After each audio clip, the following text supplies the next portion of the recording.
வணக்கம். இரவு நேர பிரதான செய்திகளின் ஊடாக நர்மதா சிறையில் முதலில் தலைப்புச் செய்திகள். கடற்தொழிலாளர்கள் அவதானம், கடற்பரப்புகள் கொந்தளிப்பு, விசேட எச்சரிக்கை விடுத்த வளிமண்டலவியல் திணைக்களம். வரி செலுத்தாதோருக்கு எதிராக சட்ட நடவடிக்கை விடுக்கப்பட்டுள்ள எச்சரிக்கை.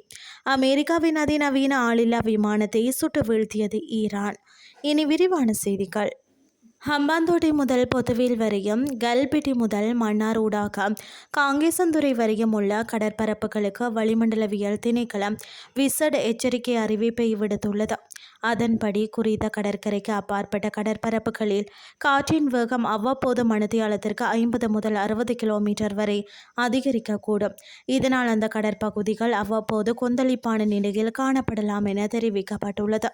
இதன் காரணமாக கடற்தொழிலாளர்கள் மற்றும் கடல்சார் சமூகத்தினர் மிகுந்த அவதானத்துடன் செயற்படுவதுடன் வளிமண்டலவியல் திணைக்களம் வெளியிடும் அடுத்தடுத்த அறிவிப்புகளையும் தொடர்ந்து கவனிக்குமாறு கேட்டுக்கொள்ளப்பட்டுள்ளது.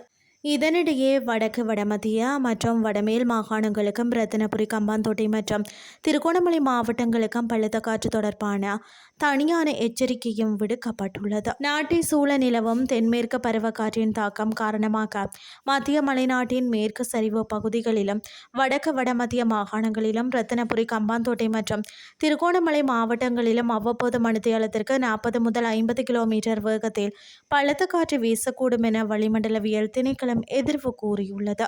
வரி செலுத்தாமல் இருப்போருக்கு எதிராக கடுமையான சட்ட நடவடிக்கைகளை மேற்கொள்ளப் போவதாக உள்நாட்டு இறைவரி திணைக்களம் தெரிவித்துள்ளது.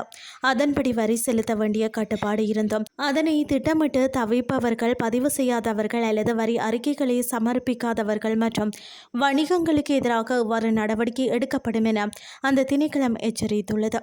2026 ஜூன் 3 அன்று நடைமுறைக்கு வந்த உள்நாட்டு இறைவரி திருத்தச் சட்டத்தின் கீழ் உரிய கால அவகாசத்திற்குள் இணங்காதவர்களுக்கு எதிராக வழக்கு தொடர திணைக்களத்திற்கு அதிகாரம் வழங்கப்பட்டுள்ளதாக சுட்டிக்காட்டப்பட்டுள்ளது. அதற்கமைய ஆணையாளர் நாயகத்திடம் பதிவு செய்ய தவறுதல், வருமான வரி அறிக்கைகள் அல்லது வருடாந்த அறிக்கைகளை சமர்ப்பிக்க தவறுதல் ஆகியவை குற்றங்களாக கருதப்படுகின்றன.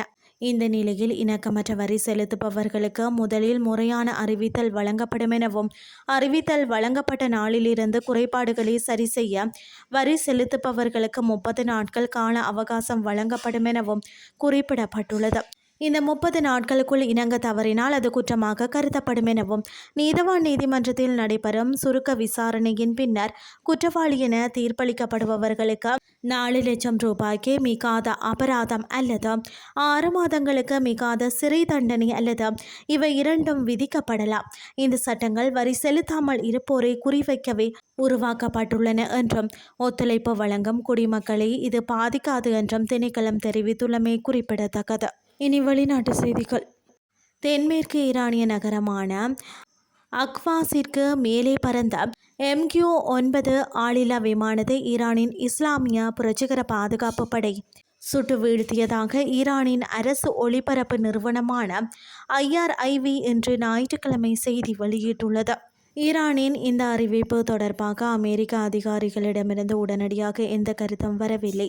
மோதலை முடிவுக்கு கொண்டு வந்து ஒரு நீடித்த அமைதி ஒப்பந்தத்தை எட்டுவதை நோக்கமாக கொண்ட பாகிஸ்தான் மத்தியஸ்த கட்டமைப்பு ஒப்பந்தம் இருந்த போதிலும் கோர்முஸ் நீரிணை தொடர்பாக அமெரிக்காவுக்கும் ஈரானுக்கும் இடையிலான பதற்றம் அதிகரித்துள்ளது. இரு தரப்பினரும் பரஸ்பரம் தாக்குதல்களை நடத்தி வருகின்ற நிலையில் மத்திய கிழக்கில் மேலும் நிலைமை மோசமடைந்துள்ளது. செய்திகள் யாவும் நிறைவடைகின்றது.